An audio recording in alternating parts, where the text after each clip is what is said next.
Bienvenidos a esta sesión de nuestro taller virtual de poesía, nuestro taller de poesía online.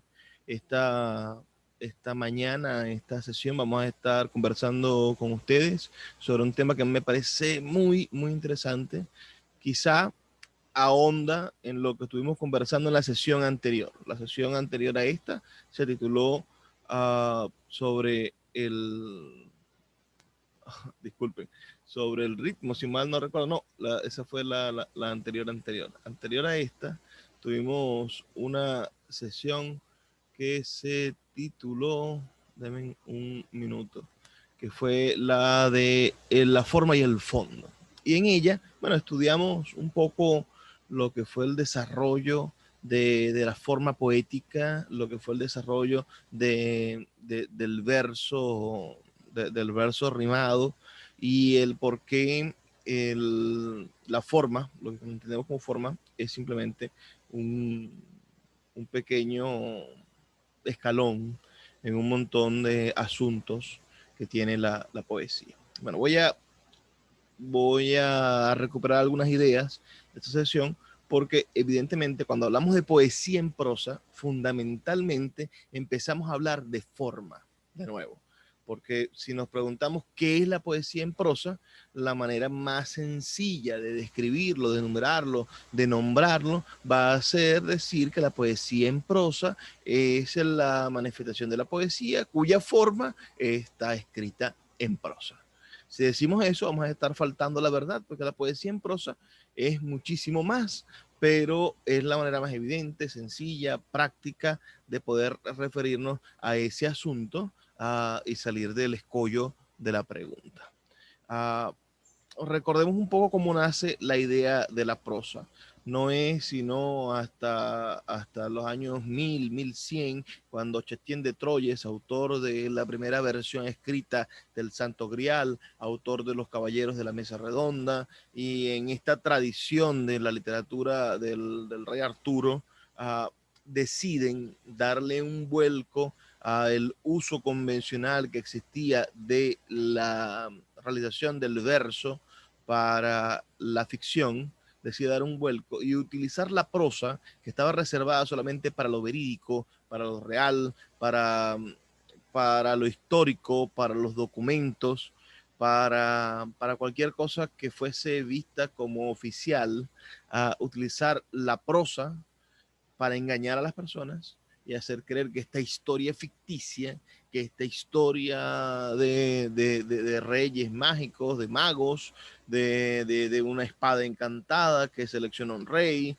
de un santo grial que daba vida eterna, de la fuente de la eterna juventud, que es otra de las cosas que siempre está en esa literatura, digamos, de anglosajona. Entonces, que estos elementos eran reales. Tanto así que hay personas que todavía buscan la fuente de la eterna juventud, o hay personas que creen que el Santo Grial existió. ¿Por qué? Porque fue tal la confusión que generó el asunto de escribir en prosa la ficción, que trastocó un poco lo que es el contacto con la realidad. Anterior a eso, les había comentado, bueno, la prosa estaba relacionada a elementos históricos y todas las manifestaciones de la literatura se escribían en verso. Por eso no había mucha diferencia en el uso, desuso, en la manera en la cual se expresaba la acción poética de la acción dramática o de la acción narrativa. Por eso, cuando leemos, por ejemplo, lo que para nosotros podría ser considerado una especie de novela, como lo es la Odisea de Homero o pensemos en la Ilíada, o pensemos, si nos vamos a Roma, pensemos en la Eneida de Virgilio. Cuando nos encontramos con esas grandes manifestaciones que cuentan una epopeya, que cuentan grandes periplos, que pertenecen a lo que nosotros podríamos considerar el género épico, bueno, cuando hablamos de esas manifestaciones literarias, que en la actualidad nos recuerdan a la narrativa, nos encontramos que estaban escritas en verso porque no había otra manera de hacer literatura.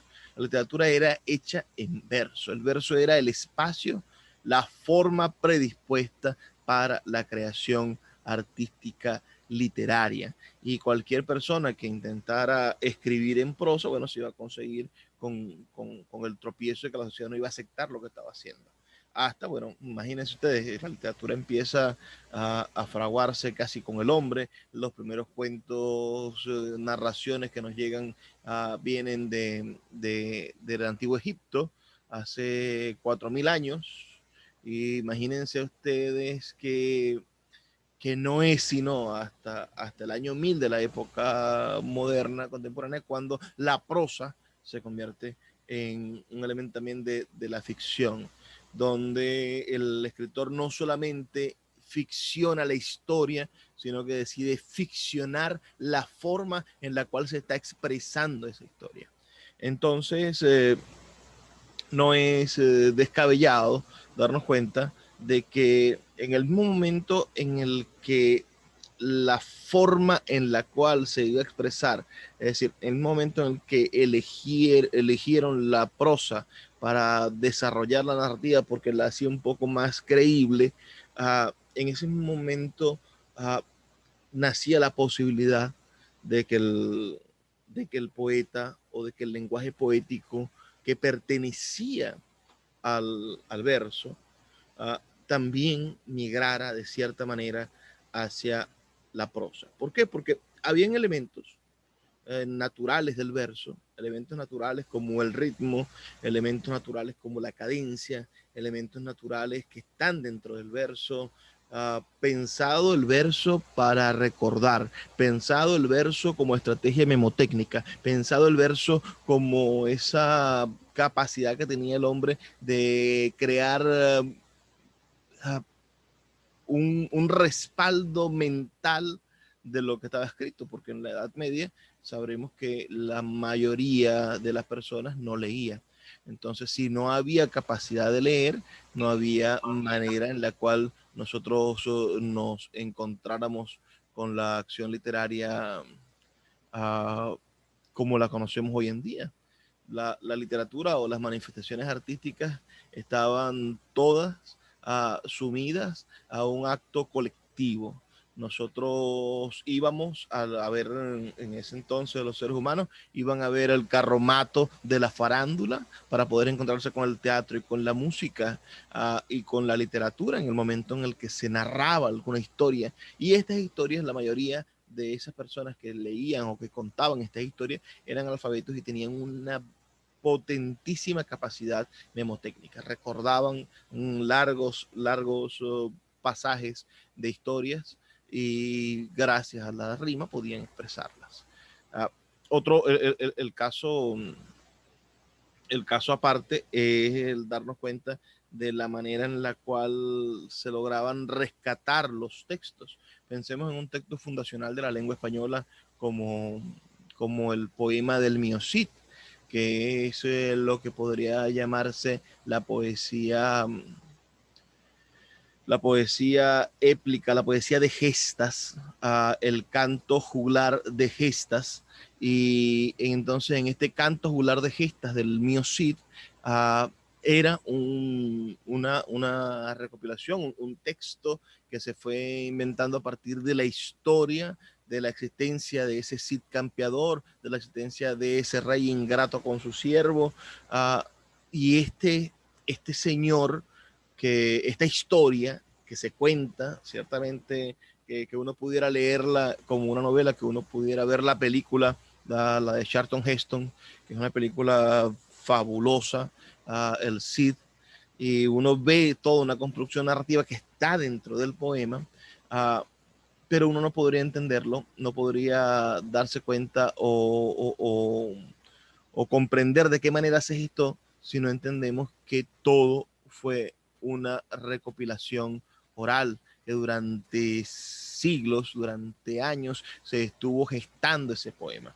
Estamos hablando de que es un poema que posiblemente se desarrolló los sucesos históricos en los últimos años de los años 900 y también entre los primeros años del año 1000, y no se recoge sino hasta el año 1120, y hay recopilaciones del año 1200, cuando un sacerdote que sí tenían la capacidad de escribir, un sacerdote es capaz de recoger lo que escucha en el mercado, el cuento que se narra en los pueblos, que está en la tradición oral, y lo pasa a la escritura.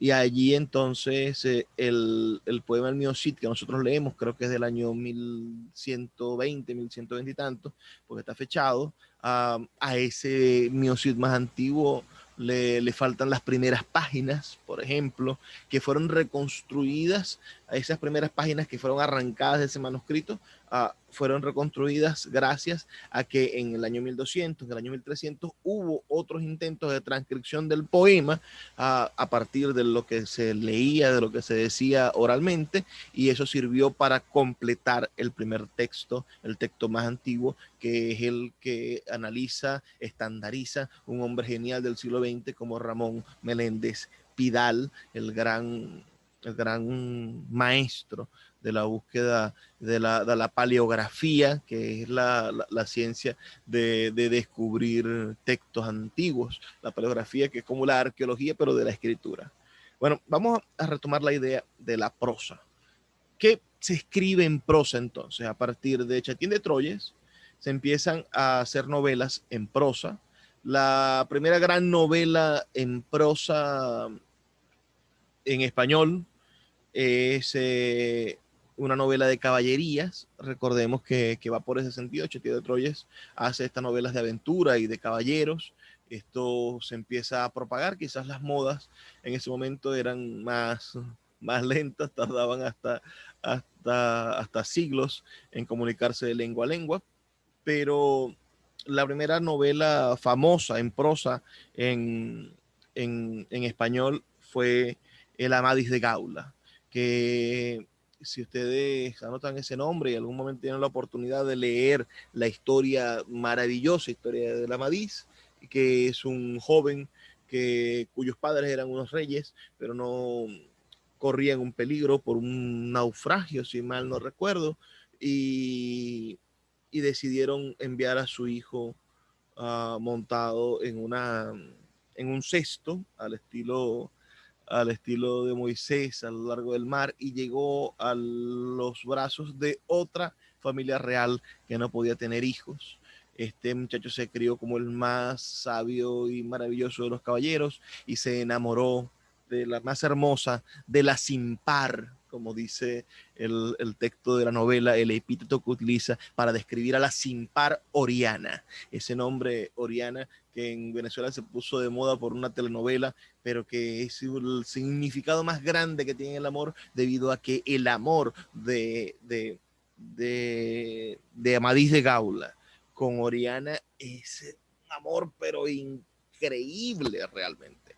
Es un amor que, imagínense que en la cuarta novela hay una leyenda de un reino gigantesco que solamente va a poder ser descubierto o poder ser reclamado por la pareja que se ame profundamente, y ellos tienen que, cuando se presentan ante ese espacio mágico, las puertas del palacio se abren solamente con la presencia de su amor, que es verdadero, que es real y que es gigante. Y toda la novela lo que trata es de este caballero intentando demostrar su valor y salvar a su princesa, y pasando una cantidad casi infinita de calamidades para poder estar junto a la sin par Oriana. Este texto del gran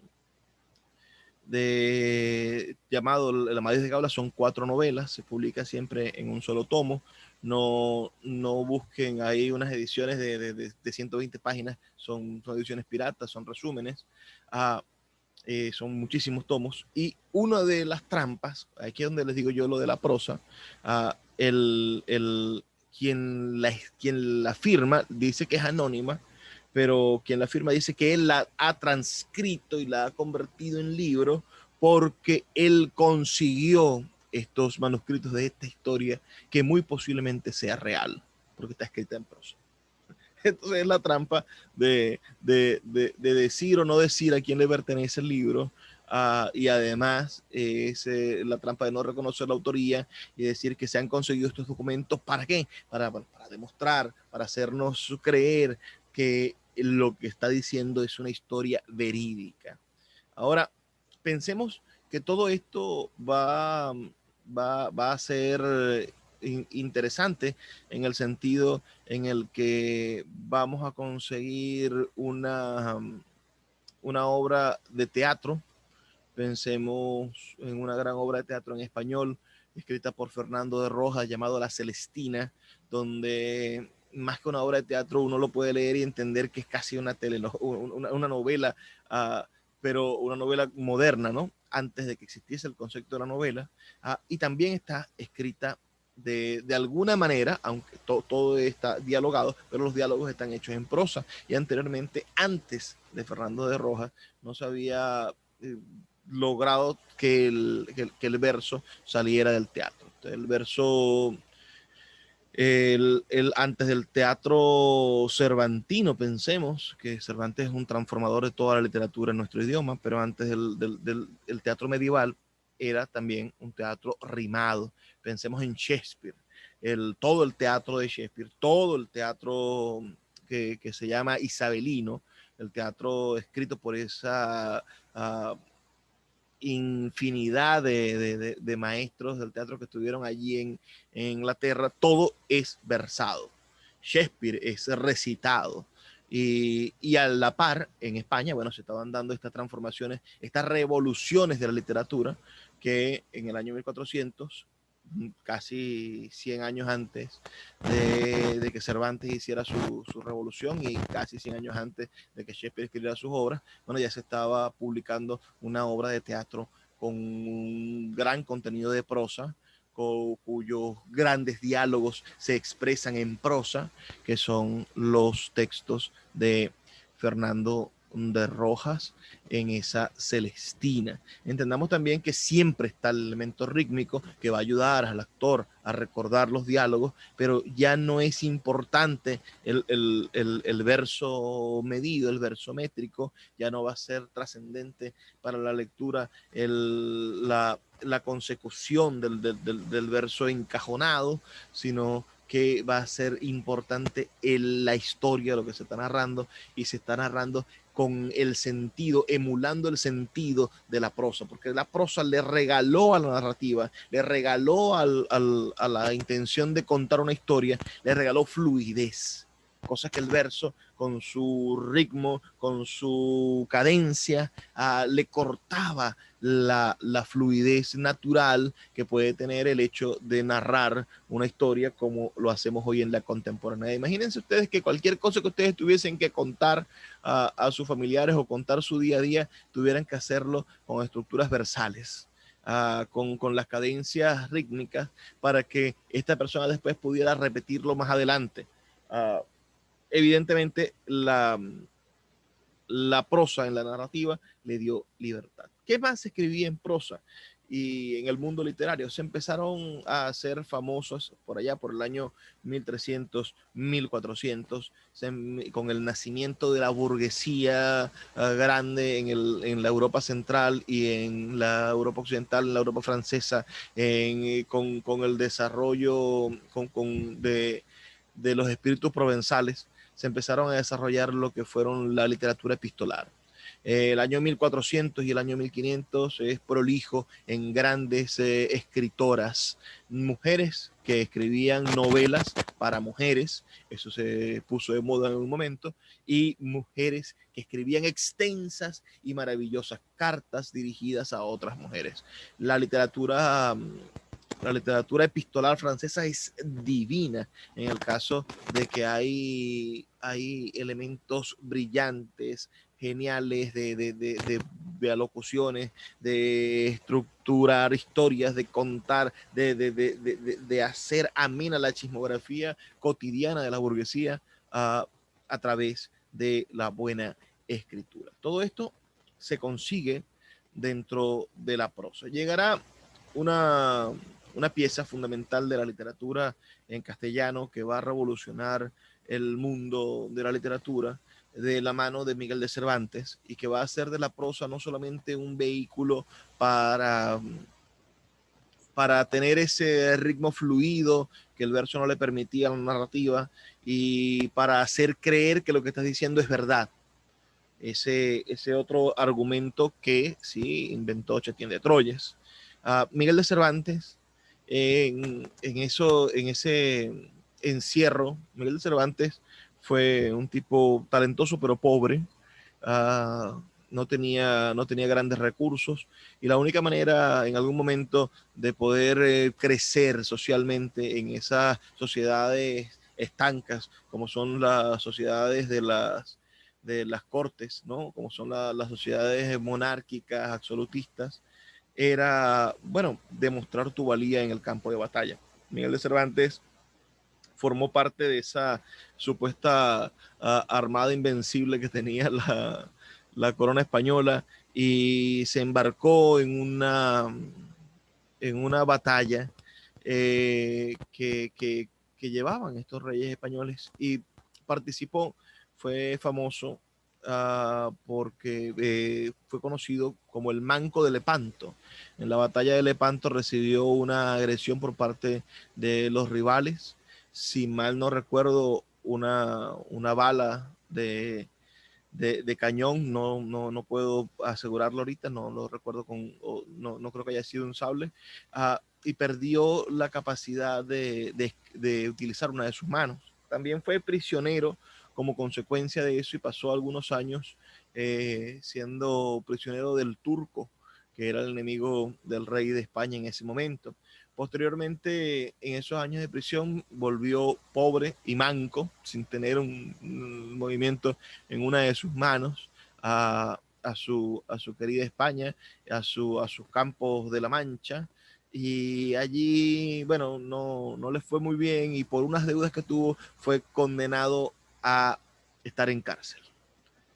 Y en esa última cárcel, ya no la cárcel del héroe, ya no después de haberse salvado o haber quedado lisiado de por vida por estar buscando fortuna en la guerra, en esos delirios de hambre en el calabozo, por haber sido considerado un estafador, Miguel de Cervantes, que era un ávido lector, que era un tipo que siempre tuvo ambiciones de pertenecer a las cortes, que siempre le extendió lisonja a duques y a condes, a cualquier persona que tuviese alguna cualidad económica. Se le ocurrieron dos personajes maravillosos, uno llamado Don Quijote de la Mancha y otro llamado Sancho Panza.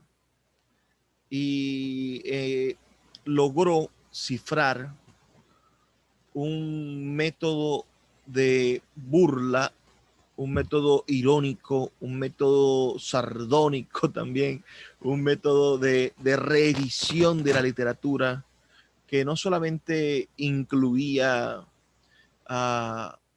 contar una historia, sino que incluía analizar del género desde cualquier ángulo en el cual se ejecutara el género narrativo, pero no solamente eso, sino que también incluía teatro, incluía poesía, incluía una reflexión profunda sobre la vida misma y sobre el propio autor. ¿Qué pasa con Don Quijote de la Mancha? Regularmente quien te habla de Don Quijote de la Mancha y se refiere a los molinos de viento es una persona que no ha leído ese libro. Don Quijote de la Mancha trata de todo menos de los molinos de viento. En el capítulo 5, bueno, se pelea con los molinos de viento y le dice, no fuyades, cobarde, que es un solo caballero quien os acomete, o habla del mago Frestón, que ha cambiado los gigantes, porque vio unos gigantes en molinos. Su malvado archienemigo Frestón le ha hecho esa maldad para que él no pudiera obtener la gloria que merecía al derrotar a esos gigantes. Pero esa idea tan manida, repetitiva, es simplemente el de la persona que no ha pasado del capítulo 5. Es simplemente el de la persona que no ha leído el libro, porque el libro realmente no trata de eso. El tipo no vuelve a encontrarse con gigantes, digamos, o no se vuelve a enfrentar con un malvado molino en los 2 tomos, en las 2500 páginas que tiene el libro. No es un argumento que sea repetitivo, y yo creo que ni siquiera es un argumento simbólico. Si me preguntan qué argumento simbólico tiene ese libro, bueno, yo diría, ese libro tiene uh, el primer cambio de cámara. Es decir, ese libro inventó, yo siempre digo, este libro inventó el cine. En el capítulo 10 para el 11, que es en el momento en el que el Quijote se consigue con el vizcaíno, es el primer caso en el cual el Quijote empieza a caminar, y en esas andanzas se consigue con alguien que no lo ve como loco, sino que le dice, bueno, mira, te voy a poner en tu sitio.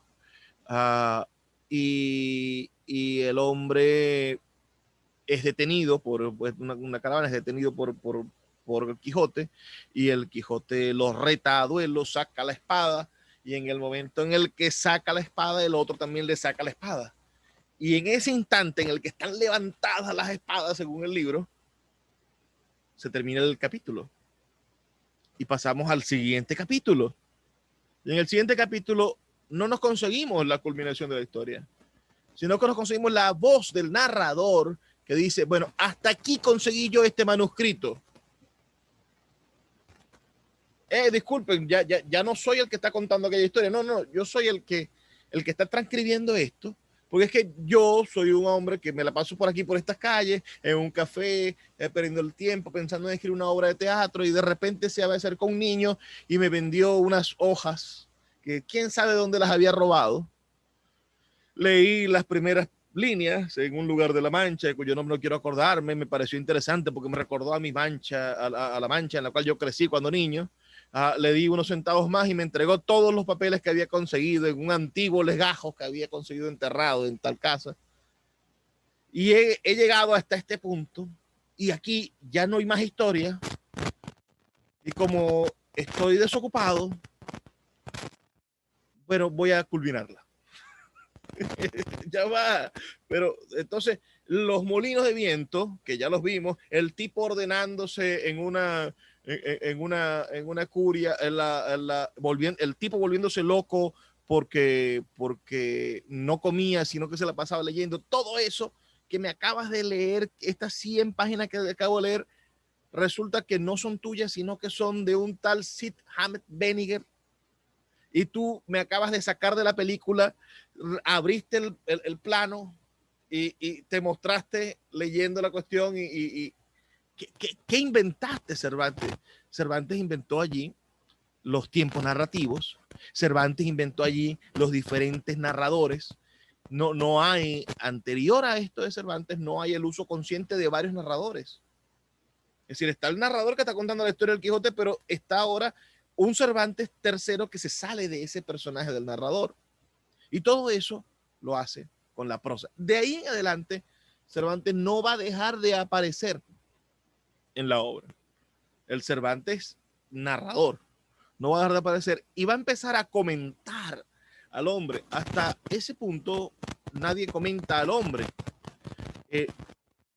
Cervantes empieza a comentar, empieza a decir, mira, en su desfachatez, en su locura, en su idilio, dice tal cosa, y después ves los monólogos que hace el Don Quijote en la obra, y son monólogos maravillosos, inspiradores, tal, y después entonces Cervantes acota con cosas que lo ridiculizan. Por eso Miguel de Unamuno escribe el Quijote sin Cervantes. Dice que él no soporta a Cervantes. Que Cervantes es un tipo insoportable porque va torpedeando línea a línea el idealismo del Quijote. El Quijote es un hombre amable, maravilloso, que cree en el mundo, que cree en la bondad, que cree en la transformación del ser humano, que cree que con la palabra y con la acción constante vamos a poder ser mejores cada día.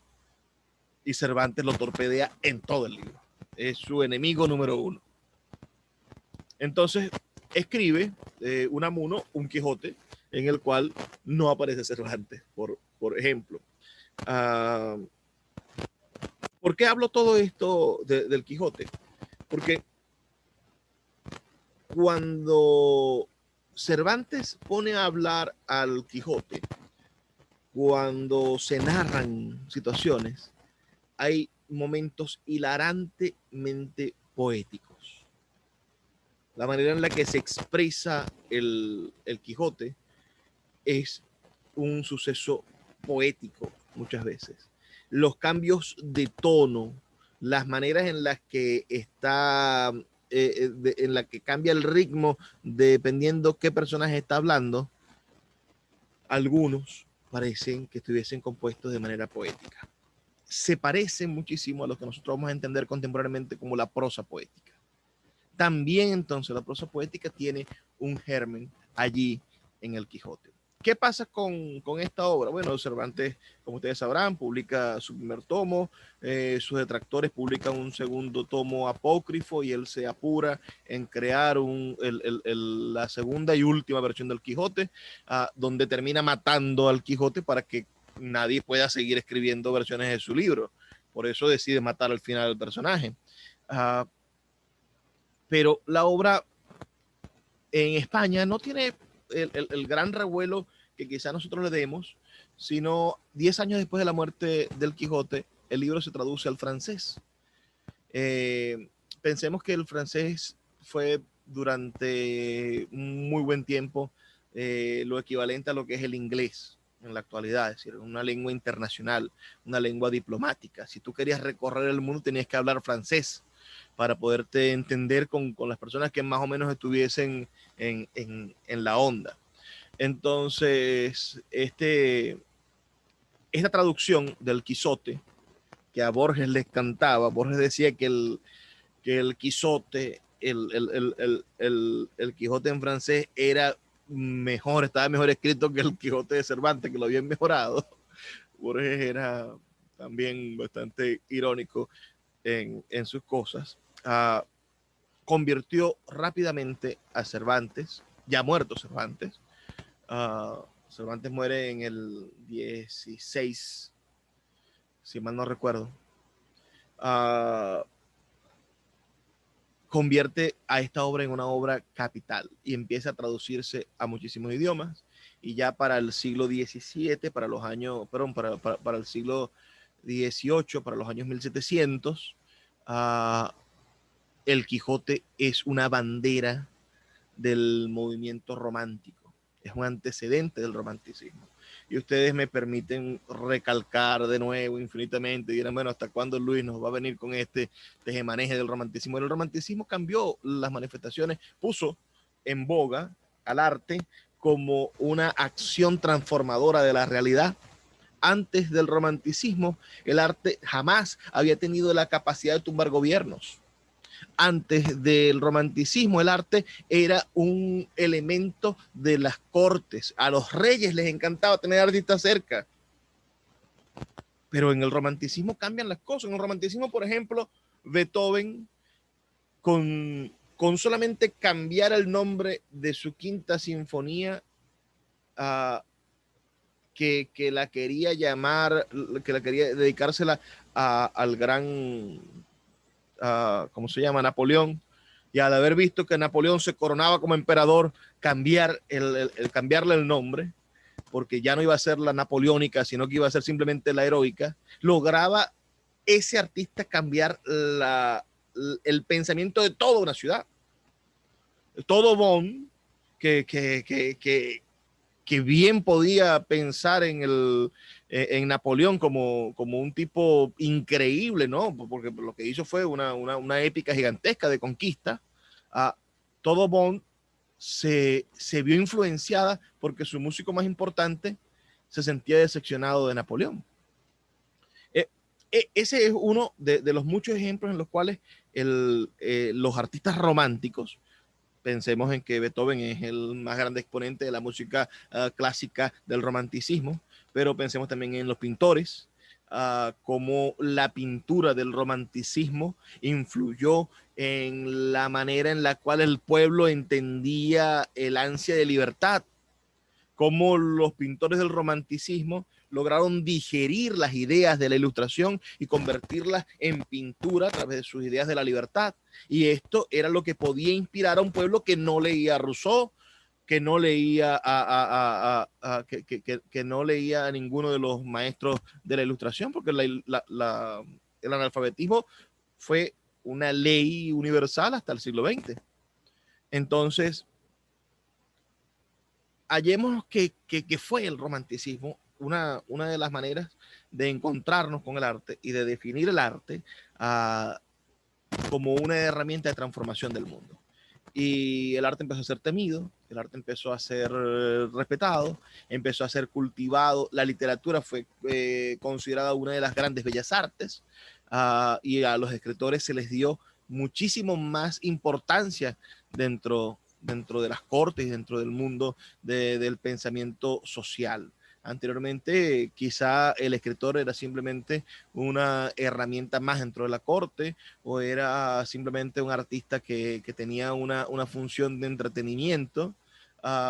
Pensemos que en la Edad Media no importaba quién escribía las cosas, la mayoría de los textos eran anónimos. En cambio, ya en lo que llamamos la Alta Edad Media, en el final de la Edad Media y en el comienzo del Renacimiento, empieza a entenderse el escritor como artista, y el escritor empieza a tener importancia su nombre, y finalmente esto llega al romanticismo, y el romanticismo, el escritor es una persona peligrosa, y las personas más peligrosas para las sociedades, los grandes líderes, los grandes, los grandes revolucionarios, son escritores. Pensemos en Simón Bolívar. Simón Bolívar es considerado uno de los pensadores del romanticismo en América Latina, y precisamente es por sus ideas de libertad y porque realmente escribía bastante. Era un hombre con una literatura epistolar gigantesca. Estamos hablando que supera las 2000 cartas, lo que conservamos de Simón Bolívar. Y el delirio sobre el Chimborazo de Simón Bolívar es un maravilloso poema del romanticismo. Y aquí es donde me voy a meter yo en Camisa Once Varas, es un poema en prosa. Entendamos entonces que el romanticismo dice: el género total debe describirse un género de completa libertad. El género total es la novela, y esta novela no es otra que la que inventó Cervantes. La novela que tiene teatro, que tiene ensayo, que tiene poesía, que tiene diferentes personajes, que analiza el mundo, que opina, que es peligrosa para los poderes. Entonces, esta novela que inventó Cervantes, que tiene diferentes focos, que es casi infinita sus posibilidades, es nuestro género total, y nosotros creemos en la absoluta libertad. Entonces, invitamos a que todo el mundo escriba novela, porque solamente a través de la novela vamos a poder obtener la libertad. Es decir, invitamos a que todo el mundo arrope la prosa libre, la prosa infinita, la prosa donde cabe todo, la prosa que puede tener versos, la prosa que puede rimar, porque la idea es que usted sea libre en todos los sentidos. No solamente que tenga la libertad de escoger a su esposa, cosa que era imposible en el siglo XVII, en el siglo XVIII, sino que usted, además de escoger a quien ama, también escoja la manera en la que va a expresar ese amor, el idioma en el que lo va a hacer, la nacionalidad que usted va a tener, a quién pagarle impuestos, a quién no. Todo eso está imbuido en el romanticismo. Nace, sin duda, tácitamente, el poema en prosa en este esquema. Sigue existiendo, podrán consultar lo que dije la semana pasada cuando hablamos de forma y fondo. Sigue existiendo el verso. El verso está asociado estrechamente a la lírica. Lo lírico, recuérdense, lo lírico, el génesis de toda la literatura viene de lo lírico. Lo lírico es la unión entre la música, el primer instrumento musical occidental, que fue la lira. ¿Por qué digo yo el primer instrumento musical occidental? Porque la música occidental comienza en el momento en el que se empieza a escribir música, y la escritura de la música comienza con la lira. Es el primer instrumento en el cual los griegos empezaron a inventar un método para cifrar la manera en la que se iban a tocar esas 5 cuerdas de la lira para poder preservar la creación musical. Y esta preservación de la creación musical en la lira, este nacimiento de la música occidental, va a estar estrechamente relacionado con el poeta. El poeta músico, el poeta lírico, es el poeta que va a estar tocando la lira y a través de esas tonalidades de la lira va a inspirarse para ir improvisando o diciendo de memoria versos que ya se sabe, pero que combinan con esta lira, y él va a explorar toda su interioridad, su sensibilidad. Va a hacer lo que los surrealistas van a llamar una automatización. Va a dejar fluir todo su pensamiento inconsciente en torno a contar las cosas que desea, a hablar de sus miedos, de sus apetencias sexuales, de sus deseos de bohemia, de sus frustraciones, sus alegrías, de sus llantos.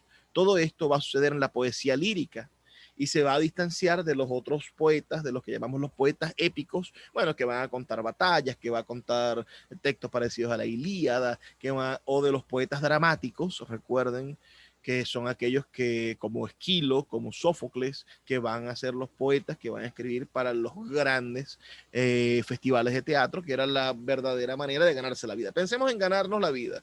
¿De qué puede vivir un poeta? Bueno, un poeta puede vivir de ser un poeta dramático, de un poeta trágico, escribiendo tragedias. ¿Para qué? Para concursar en los festivales, que cada pueblo tenía un festival de teatro, y el que ganara con la mejor obra se ganaba un buen premio, que era financiado. ¿Por qué? Porque estos festivales de teatro los hacían los agricultores en homenaje a sus dioses, y mientras que mejores obras participaran en estos festivales, mejor les iba a ir en la cosecha.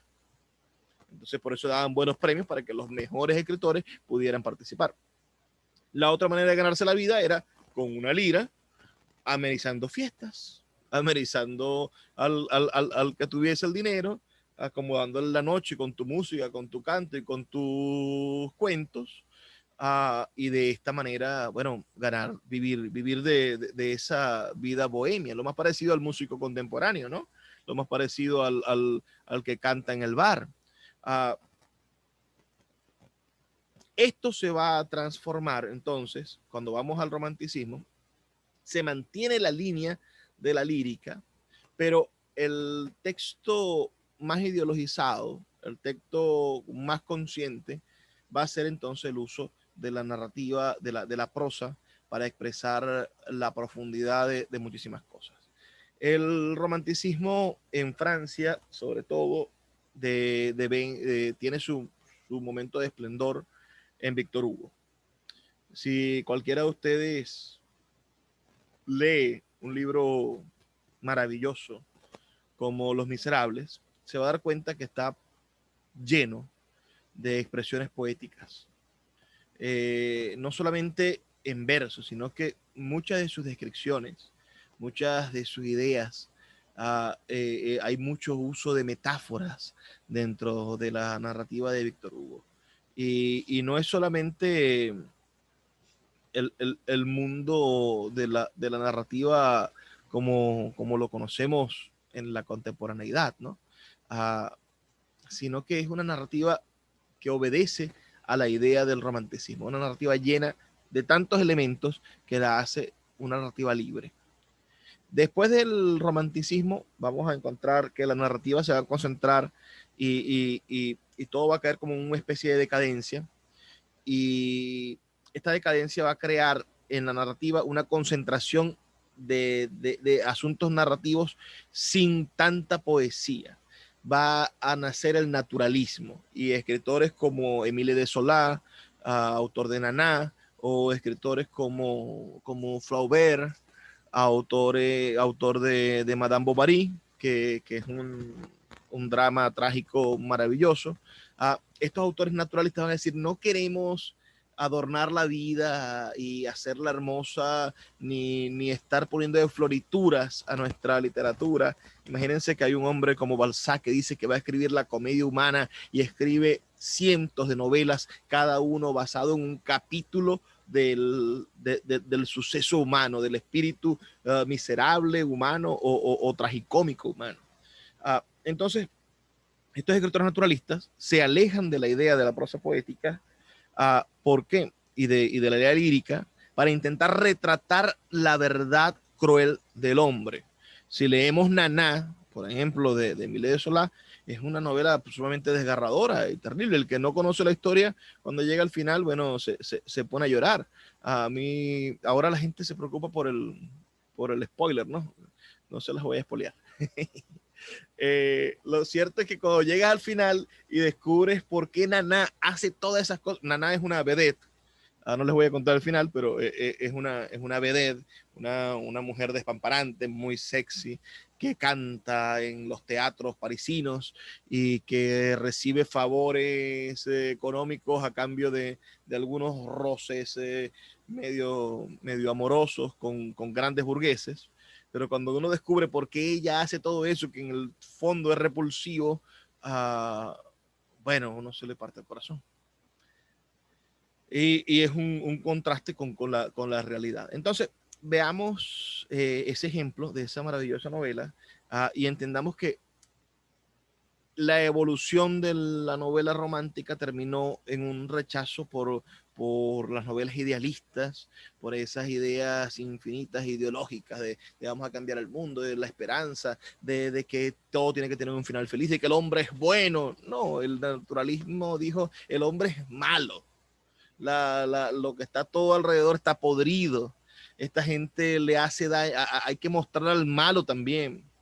Y del otro lado, los poetas que pertenecían al mundo de la lírica en Francia de la misma época, estamos hablando del siglo de los años 1800, estamos hablando de ese siglo XIX, los poetas empezaron a desarrollar una cosa terrible que se llamó el parnasianismo, que era una búsqueda del cascarón del poema. Ellos intentaban hacer el poema de la manera más barroca posible y más adecuada. Es decir, ellos veían la belleza del poema en la forma del poema.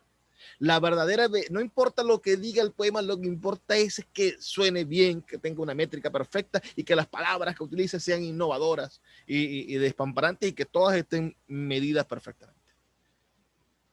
Como respuesta al parnasianismo, que esto viene de una serie de periódicos que llamaban Los Parnasos. El Parnaso es el cielo, el Parnaso es como un cielo. Entonces ellos, como eran tan brillantes haciendo sus versos métricos encajonados, ellos se creían merecedores del cielo. El que no lograba hacer la métrica adecuada, entonces estaba fuera del Parnaso, estaba fuera del cielo. A la par de esta gente, de estos cuadrados de los cuales no quedó casi nada, pensemos que Udón Pérez, el poeta venezolano, el poeta zuliano de principios del siglo XX, finales del siglo XIX y principios del siglo XX, se hacía llamar un poeta parnasiano, ¿no? Era lo que llegaba aquí era la moda de los periódicos, no llegaban los poetas verdaderamente revolucionarios y trascendentes, y ellos se hacían llamar poetas parnasianos y ciertamente tenían un conocimiento de la lengua y, y de la poesía gigantesco y podían hacer lo que quisieran, pero no sabían qué tan enquilosado era el parnasianismo. Eh, a la par de eso nace el simbolismo, que son unos poetas bastante contados con los dedos, donde está nuestro nunca, nunca me cansaré de decir el genio de Estefan Mallarmé, y quien termina publicando después de su muerte ese maravilloso libro que es Un golpe de dados, jamás abolir al azar, que no me canso de decir que ustedes deben leer, admirar y aprenderse de memoria. Búsquenlo, léanlo, es un libro maravilloso, un poemario brillante. ¿Por qué? Porque destruye el verso medido y crea el verso libre en toda su plenitud. Un golpe dado jamás abolirá el azar.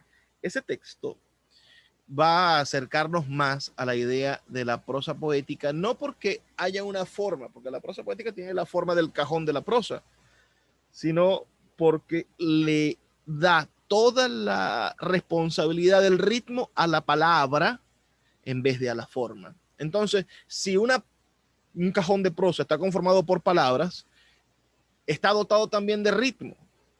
No importa que la forma que estemos viendo sea cuadrada, porque el ritmo está dentro de las palabras.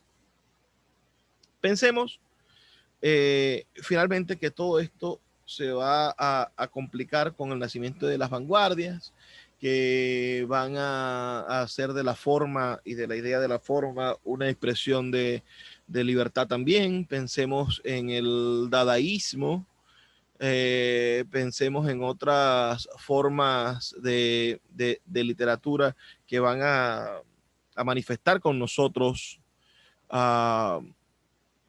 van a manifestar con nosotros a partir de libros como el que les comenté. Te decía ahorita, Emma, que el libro que quiero que lean o que me gustaría que leyeran siempre es Un golpe de dados jamás abolirá el azar, que es de Stéphane Mallarmé. Se escribe Mallarmé, pero es Stéphane Mallarmé. Se pronuncia de esa manera. Es un gran poeta francés.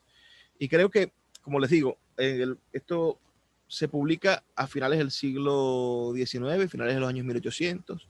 En el siglo XX comienza a desarrollarse las vanguardias. En Italia, en 1909 se produce el futurismo, en 1910-1911 en Alemania, perdón, en Inglaterra se reúnen los que serán los primeros poetas imaginistas, donde está el gran R. Pounds, por ejemplo. Son poetas que están inspirados en grandes escritores ingleses que están revolucionando la manera en la que se piensa su lengua, buscando influencia de otras partes, como Giard, y otros poetas de gran trascendencia inglesa.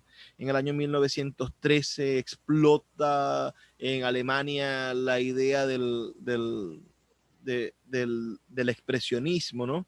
Que tiene elementos plásticos, que tiene elementos que van a retumbar en el cine y que tiene algunas manifestaciones literarias, tal y como ustedes verán en un poeta como George Tral, ¿no? Que es un tipo que vive la guerra. ¿Qué es el expresionismo? El expresionismo es gente que se da cuenta de que la vida es sumamente finita, de que nos estamos ahogando en una realidad terrible, que viven en el medio de la Primera Guerra Mundial y ven a la gente desmembrarse, a la juventud perderse por gases o por una bomba, por una mina personal, que ven una lucha fratricida que no tiene sentido.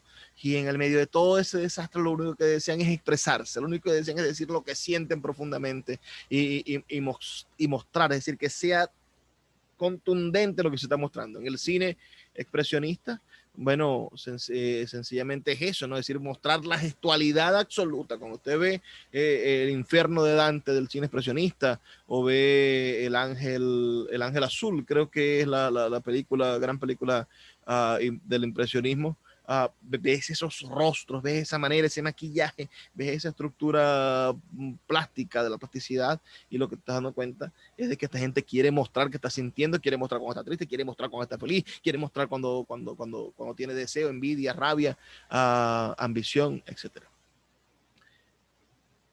Será en el año 1916 cuando nazca el dadaísmo, del cual ya hemos conversado, y que los invito a que busquen todos los manifiestos dadaístas. Y no será hasta ya una fecha como la que se nos acerca, 1924, cuando nazca el surrealismo, el padre de todos los males. Pero en este año, hace 100 años, en 1921, se publica el primer libro surrealista, que son Los Campos Magnéticos, el primer libro de Cadáveres Exquisitos.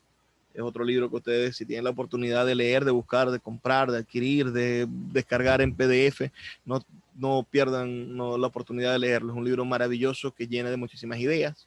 Por estas mismas fechas va a publicar mi querido Tristan Tzara, el padre fundador del dadaísmo, a publicar su Hombre Aproximativo, una obra brillante, un poemario genial. Todos estos poemarios, la mayoría son en versos, pero son versos libres. Uh, y ya les voy a decir por qué son tan importantes estos poemarios experimentales para lo que va a ser la consecución de la poesía en prosa. Después de la Segunda Guerra Mundial, por allá por 1945-46, cuando Francia empieza a recomponerse, y ya están prefigurados quiénes son los genios de la literatura, hay André Breton vuelve de América, estuvo en México, estuvo en Martinica, durante la toma de París, durante el tiempo que estuvo tomado París ahí en los años 40, creo que fue 41, 42, 43 y 44, esos años que Hitler y el nazismo tomó Francia. Hitler, que digo, André Breton estuvo fuera. Pensemos en que Sartre también se dio sus paseos por el mundo. Pensemos en que esta gente fue a recoger estos grandes maestros, estos poetas. Pensemos en Paul Eluard, pensemos en los grandes poetas de la literatura francesa, que era la vanguardia mundial en literatura. Empezaron a pasearse por el mundo y volvieron a su París tomado, bombardeado,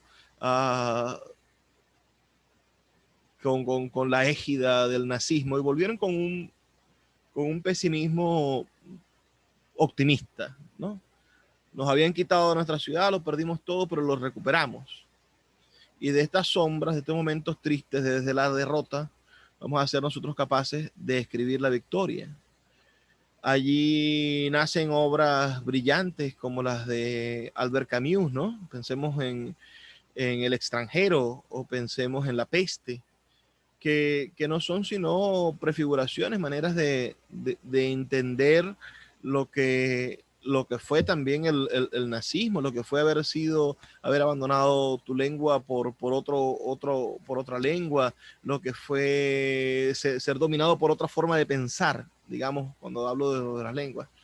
Uh, lo que es darnos cuenta de que en cualquier momento la barbarie puede robarnos nuestra civilidad, lo que somos.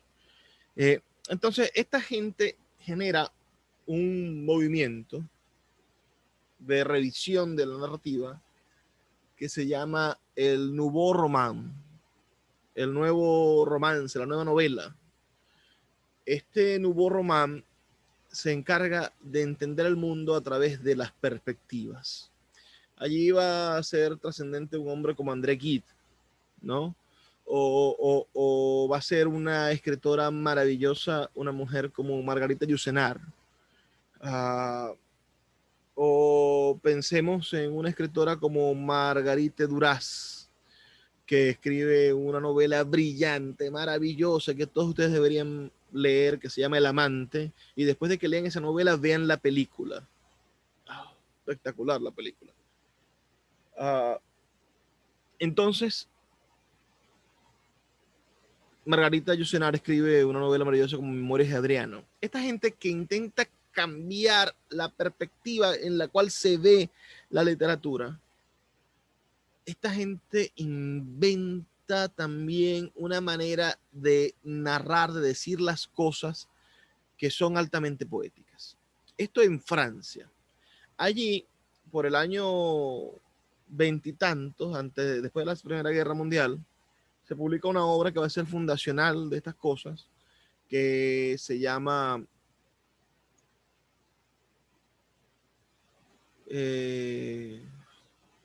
a broma. Esto tengo que buscar. Perdón, se me fue el nombre de la novela. Qué vergüenza.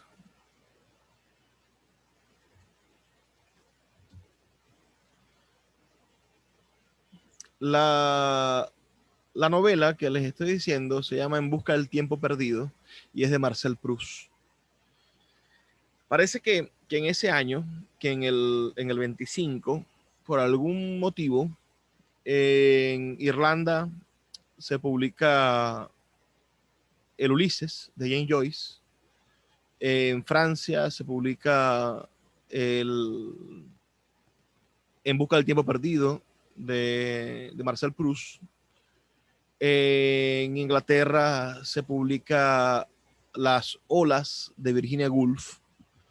En,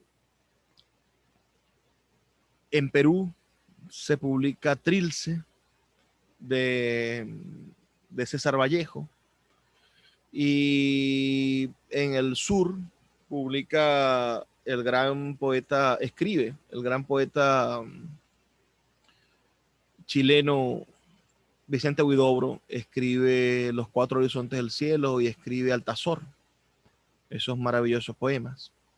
Esta, ese tiempo de la revolución, del cambio de la literatura, se fija en ese 1925, que no será hasta el 45, 20 años después, cuando dé eclosión y se convierta en la gran literatura experimental que va a ser el Nouveau Roman y que nos va a permitir hablar desde un botón, que nos va a permitir contar la historia desde el ojo de una puerta, que nos va a permitir que el narrador sea un zapato, que nos va a permitir que nosotros entendamos lo que siente un caracol, que nos va a permitir que estos narradores se atrevan a pensar como poetas, a pensar desde la realidad poética, que esta gente quiera contar una historia de una manera absolutamente diferente y que esta manera diferente de contar la historia no sea sino una revelación poética de la realidad.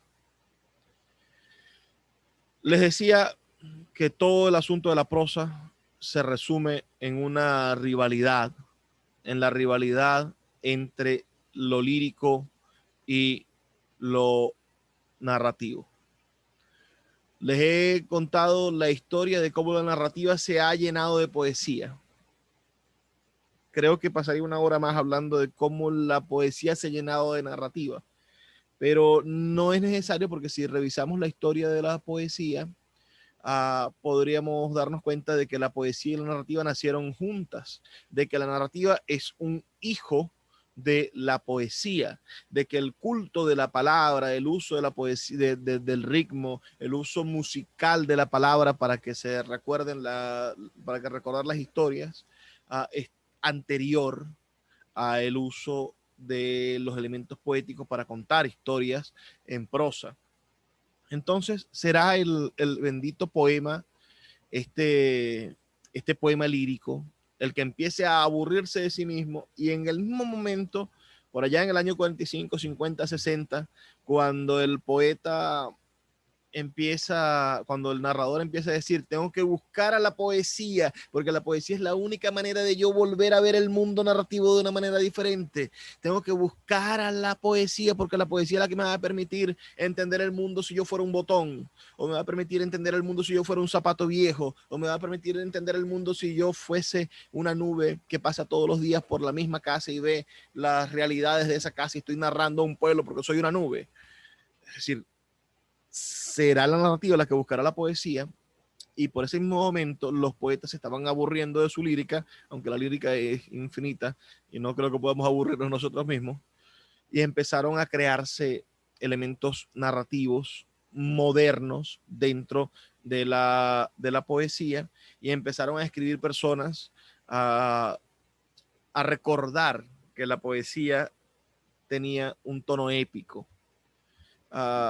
Un gran escritor de las Antillas, como Derek Welcome, Premio Nobel de Literatura de la isla de Santa Lucía, un hombre que a pesar de haber nacido en esas plantaciones, en esa colonia británica, bueno, fue seleccionado una beca y estudió en las mejores universidades del mundo, ¿no? Y terminó siendo profesor de literatura en Chicago, en Harvard. No digamos que era un negrito, era un hombre dentro del mundo clásico. Escribió una novela en los años 70 llamada Homero, sin H, que es una versión de la Ilíada caribeña, escrita toda en versos. Este tipo de sucesos, me refiero yo, donde la narrativa volvió a ver a la poesía, le permitió a la poesía redescubrir su origen. Y es que la poesía tiene un origen de narración. La poesía comenzó contando. Los primeros géneros literarios son el, el, la poesía lírica, donde este hombre va contando sus desventuras con una lira, con un instrumento musical, la poesía épica, esta epopéyica en la cual, bueno, está la Ilíada, está la Odisea, está la Eneida, están estos grandes cuentos de grandes cosas, pensemos en la literatura anterior a esto, podría ser el Gilgamesh, que es un poema épico sobre la fundación de los pueblos mesopotámicos. Pensemos que la poesía en su principio no tenía otro sentido sino utilizar las palabras musicales y maravillosamente para contar. Pensemos en la poesía dramática, que era lo que hacían los grandes poetas, Esquilo, Sófocles. Bueno, estos grandes poetas dramáticos utilizaban la mejor expresión del lenguaje para poder contar historias. Serán nuestros poetas contemporáneos, pensemos en los años 70, en lo que va a ser el movimiento underground de la poesía, pensemos en los años 60, en lo que va a ser el movimiento hippie, la generación Beatles norteamericana. Allí van a ser nombres como los de Allen Ginsberg. ¿Qué hace el poeta Allen Ginsberg diferente? El poeta Allen Ginsberg se preocupa por contar la vida de su alrededor desde su lírica, desde el sentimiento lírico, desde su profundidad interior, desde su tristeza, sus emociones, sus alegrías. Él cuenta la tragedia de sus compañeros. Él tiene un gran poema, grandísimo y maravilloso, que se los voy a pasar al grupo de WhatsApp, que se llama El Aullido, donde no hace sino retratar a su generación, a toda su generación, al consumo de drogas, a la gente que escuchaba jazz, a la gente que andaba de auto-stop por todo Estados Unidos, y narra, porque está contando, pero esto lo está contando con metáfora, lo está contando con el ritmo de la poesía, lo está contando con los elementos de la poesía, pero está narrando, está explicando y está dando sentido a su generación. Hay un equivalente a ese maravilloso poema en una novela, como es la novela En el Camino de Jack Kerouac. Tú las lees y entiendes que tienen el mismo principio, la misma intención, la misma búsqueda, pero utilizan recursos diferentes para narrarse. El poema en prosa lo va a tener entonces sentido contemporáneo en estas novelas que les digo yo del año 1925, de El Ulises, de Las olas de Virginia Woolf y La búsqueda en busca del tiempo perdido de Marcel Proust. Esas tres novelas se consideran, las conocemos o se hacen llamar o las llamamos novelas líricas. ¿Por qué novelas líricas? Porque son novelas donde habla el yo del narrador, donde existe un elemento que se llama la corriente del pensamiento, donde estos narradores empiezan a utilizar una narración que ya no tiene un narrador lógico que va narrando sucesos, sino un narrador que va narrando pensamientos. En el caso de Proust, es un narrador que va narrando recuerdos. El tipo está sentado tomándose un café y son 6 tomos. Porque el tipo, mientras está sentado, todas las emociones que le recuerda a ese París, de un amor, de la familia, todas esas emociones convergen en él de una manera poderosa, como nos sucede. Imagínense ustedes una tarde de lluvia donde recordemos a un ex amor, o donde recordemos a nuestros padres, hoy día los padres. ¿Cuántas páginas debemos llenar si intentamos depositar en una narración todo lo que sentimos en ese momento? Acaba de hacer hace unos días, y no sé si los vieron, la celebración del Día de Joyce en Irlanda. ¿Y por qué el Día de Joyce? Porque es el día que narra la novela que suceden las cosas. Todo sucede en un día. Es una novela de 3000 páginas, pero todo pasa en un día. Y lo que hace es que cada capítulo son los pensamientos de esas personas o de los tres protagonistas. El último capítulo es un monólogo sin puntos ni comas, sin ningún tipo de acentuación, no, digo yo, de simbología temporal o de espacio o de pausa. Es el pensamiento de la esposa de Bloom, el protagonista, durante toda la madrugada.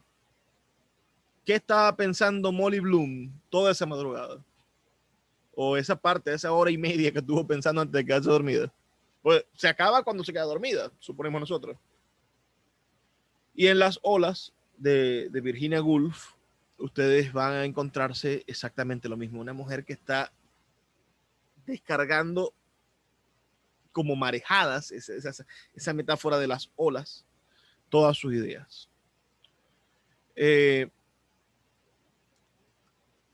Por eso les decía al principio que si alguien les pregunta qué es la prosa poética, la manera más fácil de salir del problema es decir, es un poema que en vez de estar escrito en verso está escrito en prosa.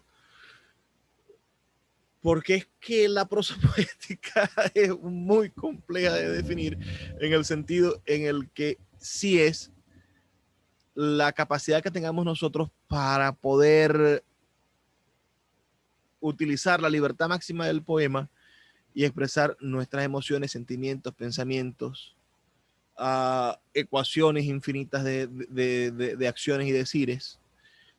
Cualquier cosa puede caber dentro de un esquema de prosa poética.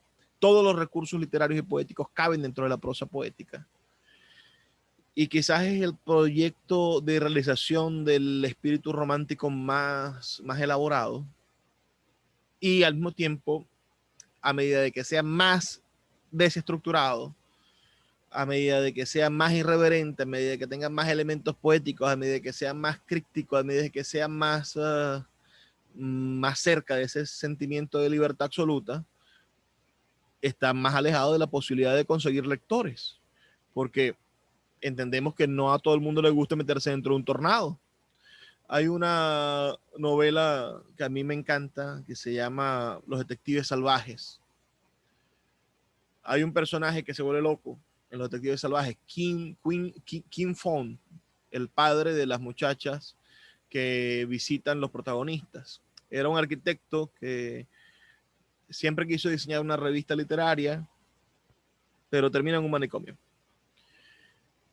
En las visitas que hacen los detectives salvajes al manicomio, hablan con Queen Fong para preguntarle, porque la novela Los Detectives Salvajes trata de la búsqueda de dos personajes de un personaje que se perdió, de Ulises Lima, que está perdido.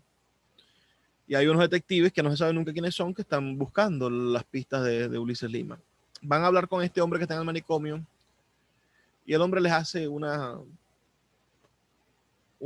observación. Dice, el problema de la poesía de estos muchachos es que era una poesía para desesperados.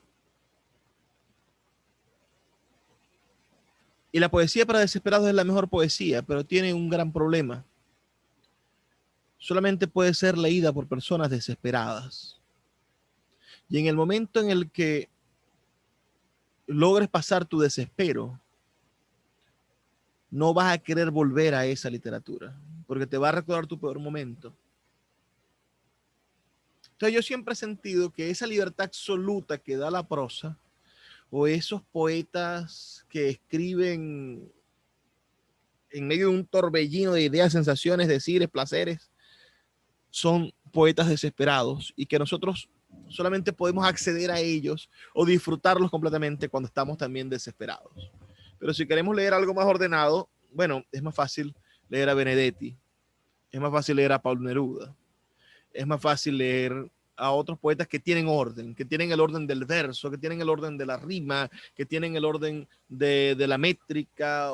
Es decir, es más fácil leer a Garcilaso de la Vega que leer a Georges Perec, un gran poeta español o francés, ahorita no recuerdo.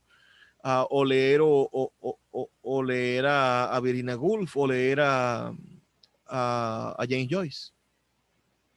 Sé que la sesión de hoy ha estado un poco dispersa, porque es que es inatrapable la idea de la prosa, pero me gustaría escuchar sus preguntas, por favor. Vamos a ver qué dudas puedo responderles.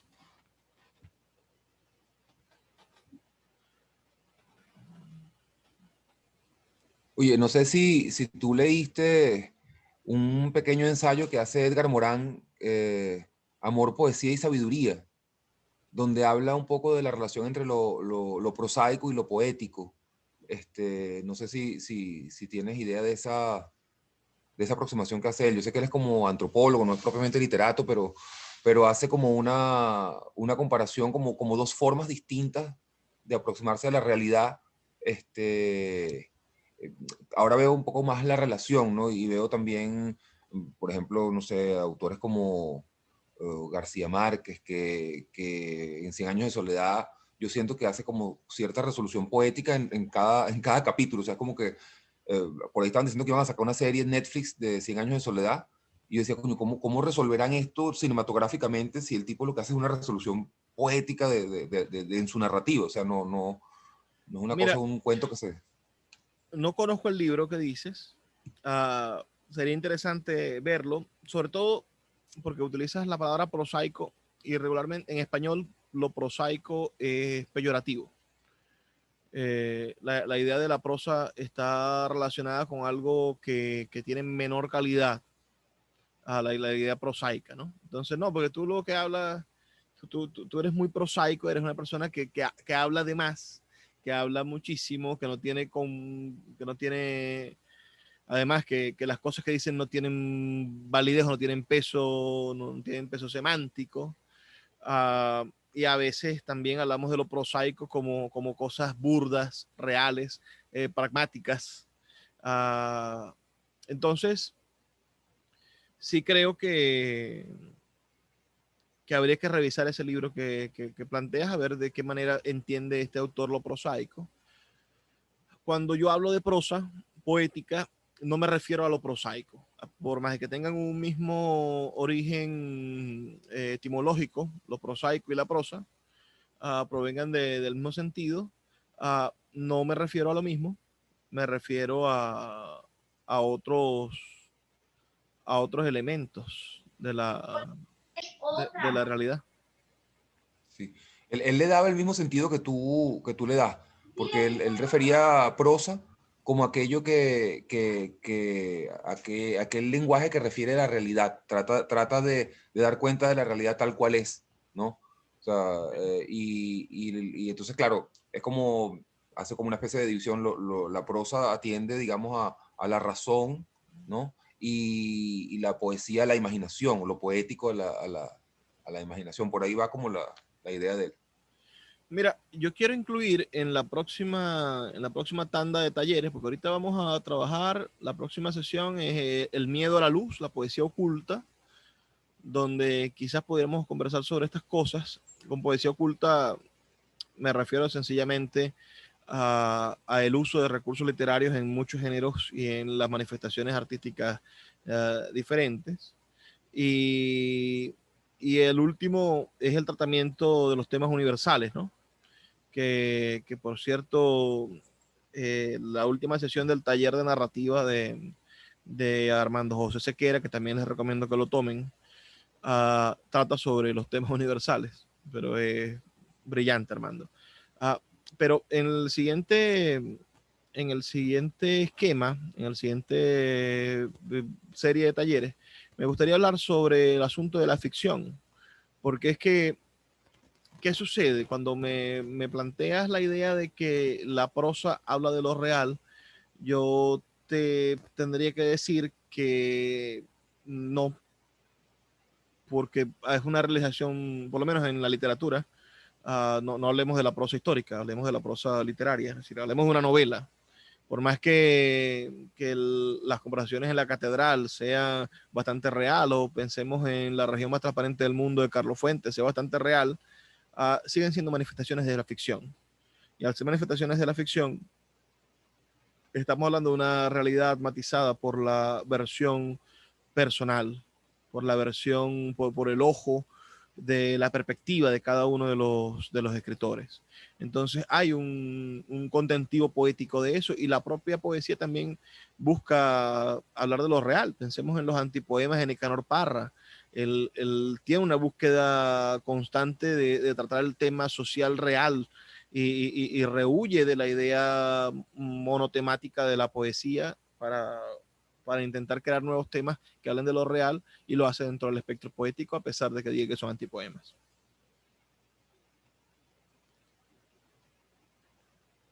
¿Alguna otra duda? Sí, sí, sí.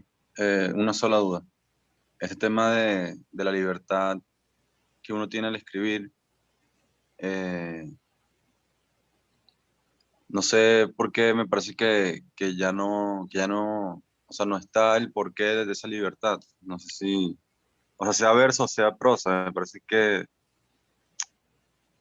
eh, ahorita no hay como un vulgo que liberar, no hay como una mente que no, sino que todo está básicamente bien, o sea, en cuanto al arte, entonces, o aceptable.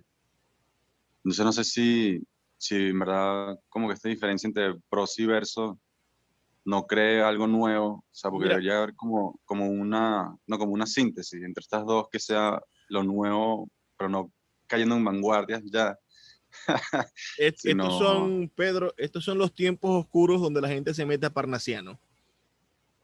sí, total, total. Yo te iba a Entonces, decir que sí, totalmente, ahí debe haber como una síntesis que de seguro es algo totalmente parnasiano en el sentido de una métrica celestial y tal, que de un conocimiento más allá, pues, sí, pero después del LSD, después de las drogas químicas, después de todas esas formas de extender la conciencia, y todas estas cosas medio patibularias de la realidad, de los límites de la absoluta libertad, uh, hay muy pocas cosas que inventar. claro, no, es que Entonces, o por lo por lo menos menos me parece que, nuestra limitada visión del mundo no nos permite inventar algo nuevo. Entonces, sí, sí creo que vendrá un cambio, y que si estamos atentos a los tiempos, a los climas fríos, podremos ser testigos de él al menos. claro, lo último que voy a decir es que, o sea, por lo menos yo lo que estoy viendo, lo que tú hablas, que es el factor histórico de esta evolución de tanto la prosa como el verso, había como una revelación que era entendida como libertad, ¿no? Frente a algo del pasado. Pero ahorita como que es tanto pasado que no sabes en verdad en qué te estás revelando, creo yo, ¿no? A menos de que, bueno, sea un estudio académico y tú digas me estoy revelando a esto, pues. Bueno, piensa que hace 100 años era casi la misma cantidad de pasado y todavía lograron revelarse.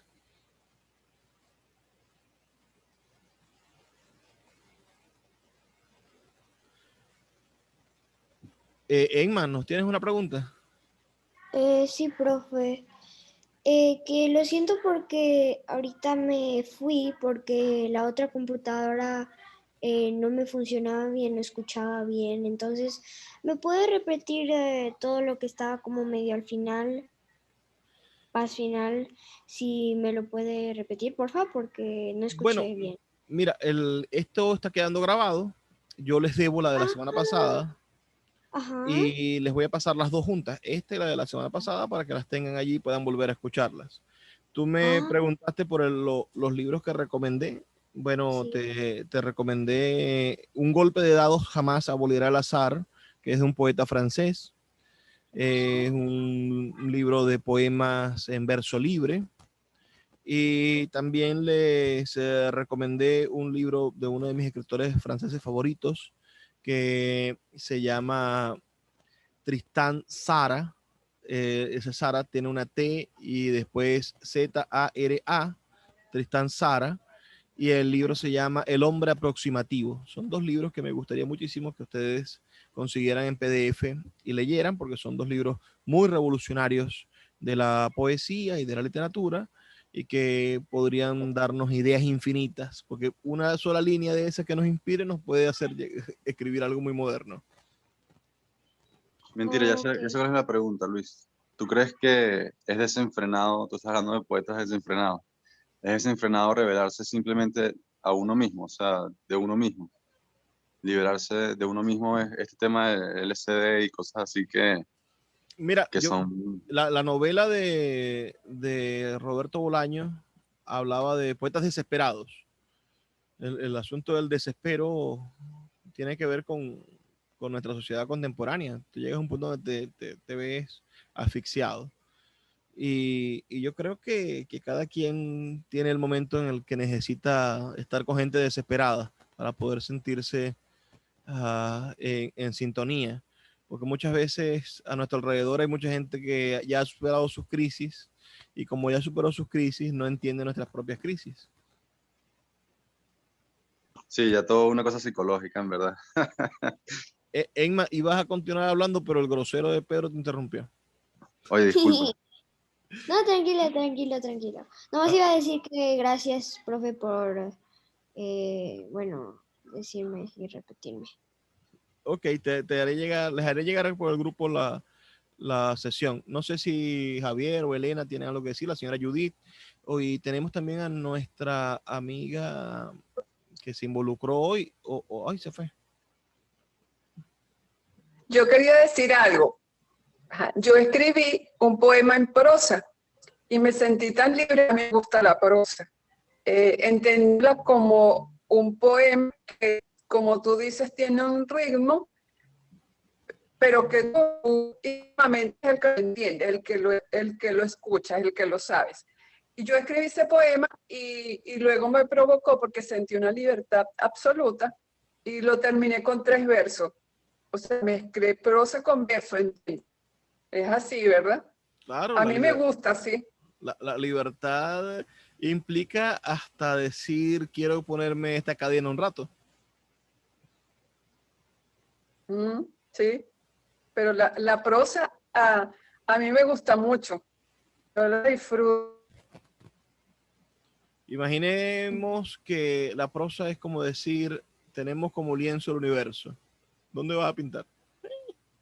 Es grande porque tienes todo por decir y eso puede robarlo a uno, puede enceguecerlo o enmudecerlo, decir, ay, ¿qué voy a decir yo? Si puedo decir de todo lo que digo,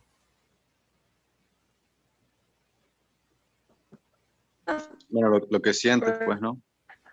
es la idea. Judy y Javier, me quedan por, si quieren decir algo, si no, damos por concluida la sesión.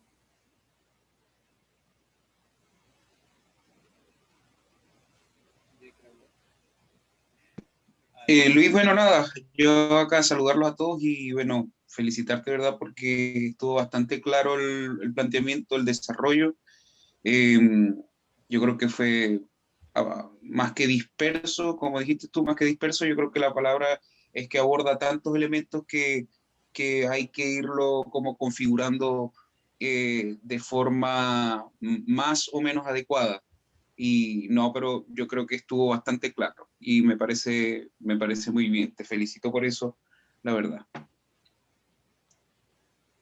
Y bueno, no sé, señora Judy, si quiere comentarnos algo y para dar por concluida esta sesión y bueno, pasársela. Tengo que montar los videos para poder que ustedes puedan volver a repasar estas cosas que tanto, que a veces son ideas que tengo en mente desde hace mucho tiempo y que lo que intento es darles un orden oral para definirlas. Concuerdo.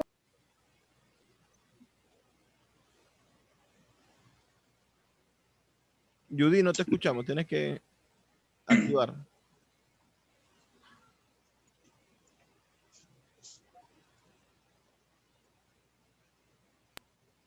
Ahora No, sí. decía que, bueno, decía que la clase estuvo estuvo bien interesante, que comparto con él.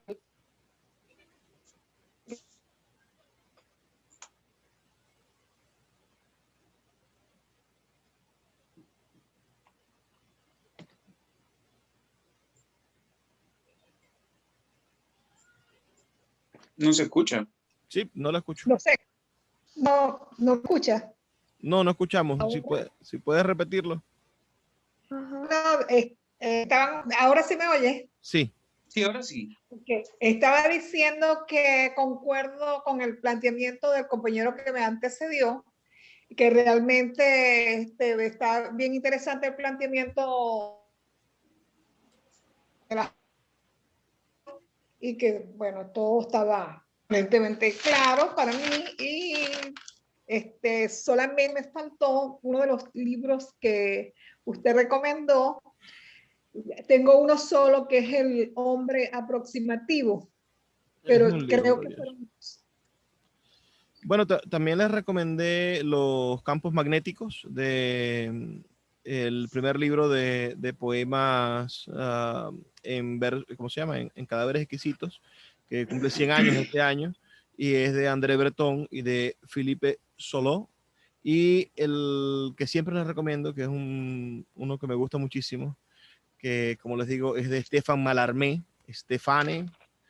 con S, Stéphane Mallarmé, que se llama Un golpe de dado jamás abolirá al azar. Pero lo que voy a hacer es que les voy a enviar esos libros por PDF en PDF al grupo de WhatsApp, para que lo descarguen por allí y lo puedan disfrutar. Yo los tengo ahí en mi biblioteca digital. Hubo uno que usted recomendó la clase pasada, que quedó que lo iba a enviar, que es del Premio Nobel de Literatura.